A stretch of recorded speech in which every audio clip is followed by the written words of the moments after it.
Admission পরীক্ষার main লক্ষ্য এটা না যে তুমি চান্স পাবা, অ্যাডমিশন পরীক্ষার মেইন লক্ষ্য হচ্ছে তোমার বাদ দেওয়া। ঠিক আছে, এখন তুমি নিজেকে কতটুকু সেভ রাখতে পারছো এই বাদ দেওয়ার পরীক্ষা থেকে, সেইটা তোমাকে চান্স পাওয়া নিশ্চিত করবে। তো প্রথমে যেটা আসে সেটা হচ্ছে এমসিকিউ পরীক্ষা, যে 45 মিনিটে একটা এমসিকিউতে মোটামুটি এটা জাজ হয়ে যায়। 1.5 লাখ স্টুডেন্ট পরীক্ষা দিলে সেখান থেকে 1,40,000 স্টুডেন্ট তুমি একদম কাট অফ করে দেয়। সেখানে প্রথম 10,000 স্টুডেন্টকে তুমি জাস্ট খাতা দেখার সুযোগ করে দেয় টিচাররা, যে ভাই আমি এই 10,000 স্টুডেন্টের খাতা দেখবো, আর কারো খাতা দেখবো না, মানে 1,40,000 এখানেই কাট অফ। ঠিক আছে, তো এই এমসিকিউ আমি কিভাবে ভালো করতে পারি, এক্সাম হলে তুমি কিভাবে এমসিকিউ দাগাবা, এখানে কয়েকটা ফ্যাক্টর কাজ করে। কোশ্চেন খুব হার্ড হয়ে গেছে ভাই। দুই, নেগেটিভ মার্কিং কেমনে অ্যাভয়েড করবো ভাই, নেগেটিভ মার্কিং তো খেয়ে যাচ্ছি। টাইম প্রচুর কম থাকে। আরেকটা ফ্যাক্টর থাকে যেটা আমরা মিস করে যাই, সেটা হচ্ছে ইজি প্রশ্ন থাকে। চারটা ফ্যাক্টর মনে আছে, লাস্টের ফ্যাক্টরটাও থাকে যে ইজি প্রশ্ন থাকে। তাহলে কিভাবে কি করবো? ফার্স্ট অফ অল ধরো তোমাকে পরীক্ষার মধ্যে ফিজিক্স এবং কেমিস্ট্রি মাস্ট দাগাইতে হবে, এটার কোনো মানে বাদ নেই। তার সাথে বায়োলজি, ম্যাথ, ইংলিশ, বাংলা, চারটার মধ্যে যে কোনো দুটো দাগাইতে হবে, যের মধ্যে তোমার যেটা মেইন সাবজেক্ট, তোমার যদি ম্যাথ মেইন সাবজেক্ট হয়, ইউ হ্যাভ টু এটা দাগাইতে হবে। তোমার যদি বায়োলজি ফোর্থ সাবজেক্টের সাথে, সেটা তুমি রিপ্লেস করতে পারো বাংলা এবং ইংলিশের সাথে। ভাইস ভার্সা হিসেবে তোমার যদি বায়োলজিটা মেইন সাবজেক্ট হয়, তুমি বায়োলজিটা দাগাইতেই হবে। ম্যাথটা যদি তোমার হলো অপশনাল হয় বা ফোর্থ সাবজেক্ট হয়, সেটার সাথে তুমি বাংলা ইংলিশকে শিফট করতে পারবা। ওকে, ক্লিয়ার? আর তার মানে বোঝাচ্ছে তুমি কি কি দেখাও, তুমি মোটামুটি ক্লিয়ার হয়েছো। পরীক্ষায় ফিজিক্স প্রশ্ন প্রথমে থাকে, প্রথম প্রশ্ন পেয়ে দেখবো ফিজিক্স প্রশ্ন প্রথমে দেওয়া আছে। আমি কি ফিজিক্স দিয়ে শুরু করবো? না ভাই, ফিজিক্স দিয়ে শুরু করবো। গতবার এই ভুলটা আমি মনে করি ম্যাক্সিমাম স্টুডেন্ট করার কারণে তার পরীক্ষা খারাপ করছে, ফিজিক্স প্রশ্ন দিয়ে শুরু করার কারণে। কারণ ফিজিক্স প্রশ্ন প্রথমে থাকে, প্রথম প্রশ্ন যখন দেখবে কঠিন, তখন দেখবে যে তুমি ফুললি, তখনই তুমি নার্ভাস হয়ে যাবা। পরীক্ষাটা 45 মিনিটের শুরু হওয়ার সাথে সাথে তোমার পরীক্ষা শেষ, তোমার পরীক্ষা শেষ। তো এটা করা যাবে না। আমরা করবো কি, আমরা একটা কাজ করব, সেটা হচ্ছে আমরা কোন সাবজেক্ট সবচেয়ে স্ট্রং, আমরা থিওরিটিক্যাল কোন সাবজেক্টে স্ট্রং, থিওরিটিক্যাল সেটা কেমিস্ট্রি, আমি কেমিস্ট্রি স্ট্রং হইতে পারি ভাই, আমি কেমিস্ট্রি এবং বায়োলজিতে স্ট্রং, তুমি কেমিস্ট্রি বায়োলজি দেখাবা, তুমি কেমিস্ট্রি বায়োলজি মোটামুটি পারো, মোটামুটি পারো। তো কেমিস্ট্রি বায়োলজি দিয়ে শুরু করে। কারণ থিওরিটিক্যাল প্রশ্নে একটা সুবিধা হচ্ছে, হয় তুমি সেটা 10 সেকেন্ডে পেরে যাবা, না হয় তুমি এটা পারবা না। এটা ভাবার কিছু নাই যে ম্যাথ ট্যাথ করে টোরে ভাববা কোন ফর্মুলা কি, কিছু নেই। জাস্ট হয় তুমি পারবা না, তুমি পারবা না, দুইটা একটা হবে। হয় তুমি কেমিস্ট্রি দ্বারা বাংলা দেখাচ্ছ, সেম। হয় তুমি কেমিস্ট্রি তুমি ইংলিশ দেখাচ্ছ, সেম। যেটা তুমি দেখাচ্ছ আর কি দেখাবা আর কি, কেমিস্ট্রি তোমার দেখাই দিয়ে হবে। এখন যেগুলো থিওরিটিক্যাল পরীক্ষা, থিওরিটিক্যাল সাবজেক্ট, সেগুলা সেই দুটাকে লাগাবা। সেটা chemistry biology, chemistry Bangla, chemistry English হতে পারে, বায়োলজি বাংলা, বায়োলজি ইংলিশ, যেটা হইতে পারে যে তোমার সাবজেক্ট ওয়াইজ। সেটা লাগাবা 10 মিনিট সময়, 30টা এমসিকিউ চেষ্টা করো বাসায়, এখন থেকে চেষ্টা করো। তুমি ঢাকা ইউনিভার্সিটি প্রশ্ন ব্যাংকে পরীক্ষা দাও না, জাস্ট দুইটা সাবজেক্টে পরীক্ষা দাও, 10 মিনিটে তুমি যেমন 30টা এমসিকিউ সলভ করবা। এটা তোমার করতেই হবে। তুমি প্রথমে পারবা না তো, প্রথম দিন তুমি পারবে না, আজকে তুমি করো পারবা না, তুমি 12 মিনিট লাগবে, 11 মিনিট লাগবে, 13 মিনিট লাগবে, পারতেছো না।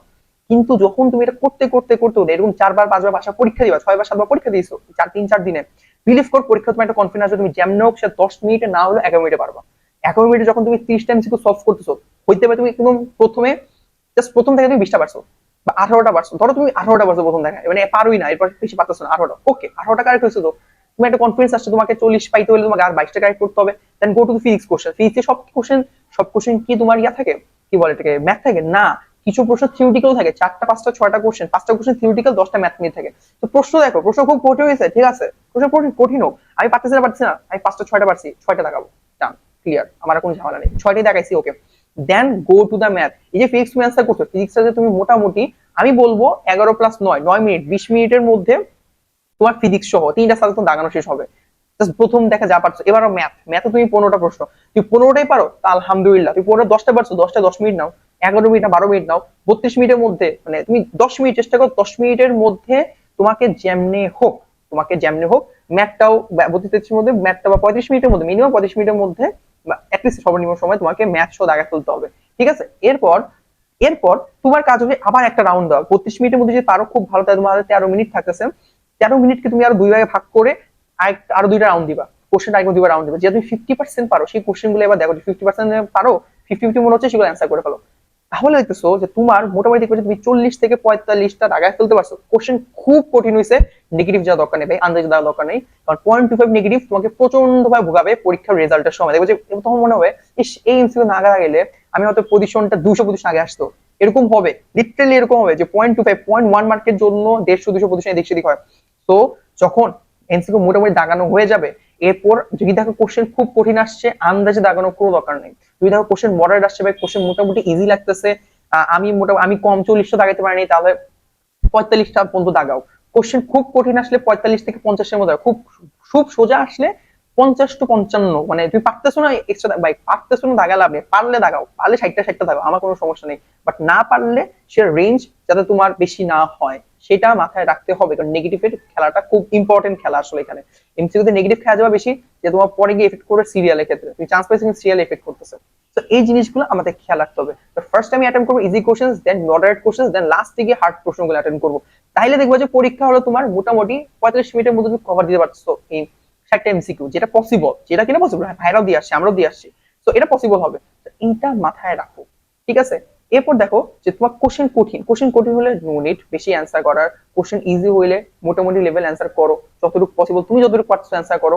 কনফিউজ যে 50-50 মনে হচ্ছে 50-50 এটা হইতে পারে, সেগুলো দাগাও, কারণ সেখানে তুমি 4টা অ্যান্সার, ধরো তুমি 4টা 50-50 প্রশ্ন ছিল, যে 4টা প্রশ্ন তুমি 50% শিওর যে এটা হইতে পারে, তো 4টার মধ্যে 3টা ভুল গেল, তো তুমি নেগেটিভ খাবো হচ্ছে 0.75, 3টা তো 3 মার্ক যাবে, প্লাস 0.7 নেগেটিভ পাবো, কিন্তু আরেকটা ধর একটা হইছে এর সাথে, তাহলে তুমি এক্সট্রা 0.25 বেশি পাইতেছো ওই 1 মার্কের জন্য, এক্সট্রা 0.25 বেশি পাইতেছো।